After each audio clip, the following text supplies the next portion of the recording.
अस्सलाम वालेकुम वरहमतुल्लाहि वबरकातुहू। कैसे हैं आप सब लोग? उम्मीद करती हूँ सब खैरियत से होंगे। अल्हम्दुलिल्लाह मैं भी खैरियत से हूँ।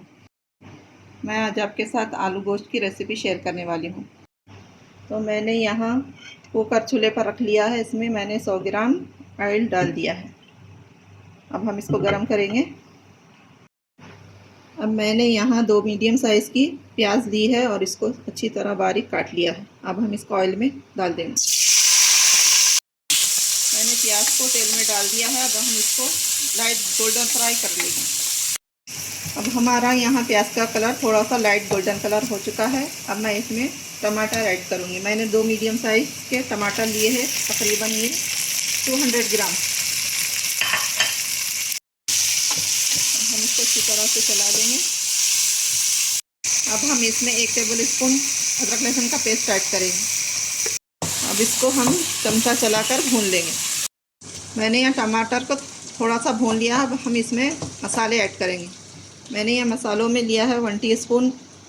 मैंने यहाँ मसालों में लिया है 1 teaspoon chilli powder, half teaspoon हल्दी, 2 स्पून धनिया पाउडर। अब हम इन मसालों को अच्छी तरह से भून लेंगे। हमारे मसाले अच्छी तरह से भून चुके हैं। मैंने 1 से 1.5 मिनट तक इसको भून लिया है। अब हम इसमें गोश्त ऐड करेंगे।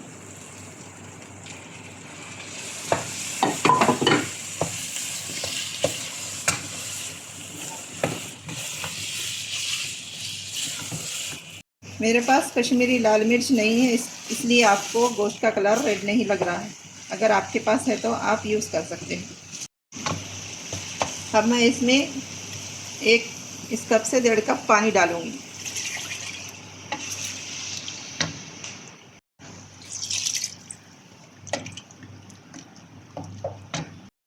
अब यहाँ हम कुकर का ढक्कन लगा लेंगे और इसको 3 से 4 सीटी आने तक पका लेंगे मीडियम फ्लेम पर।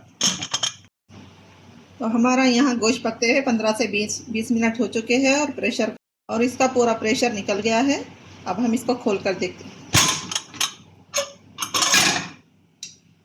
अभी इसमें पानी है। हम इसको हाई फ्लेम पर रखकर ये पूरा पानी सुखा लेंगे। मैं पानी सुखाते हुए ढक्कन नहीं लगाऊंगी।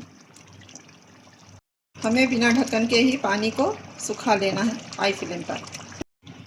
यहाँ पर हमारा गोश्त 80% तक गल चुका है और इसमें पानी है। अब हम इसको यहाँ मैंने पानी सुखा दिया है। अब हम इसमें दही ऐड करेंगे।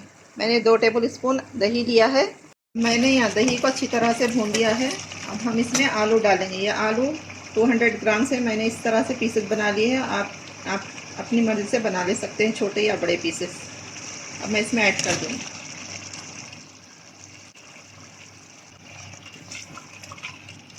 अब इसमें हम थोड़ा सा चमचा हिला लेंगे। अब इसमें हम पानी ऐड करेंगे। मैं यहाँ इस कप से 1.5 कप पानी ऐड करूँगी। आप अपनी मर्ज़ी के आप अपने हिसाब से पानी ऐड कर लीजिए।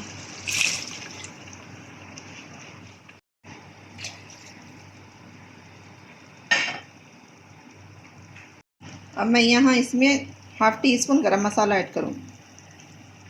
अब हम इन सब चीज़ों को अच्छी तरह से मिक्स कर देंगे। कुकर का लीड लगा देंगे। मैंने यहाँ ढक्कन लगा लिया है। अब इसको 2 सीटी लगाकर पकाएंगे। यहाँ 2 सीटी आ चुके हैं और इसका पूरा प्रेशर रिलीज़ हो चुका है। अब हम इसको खोल कर देखते हैं।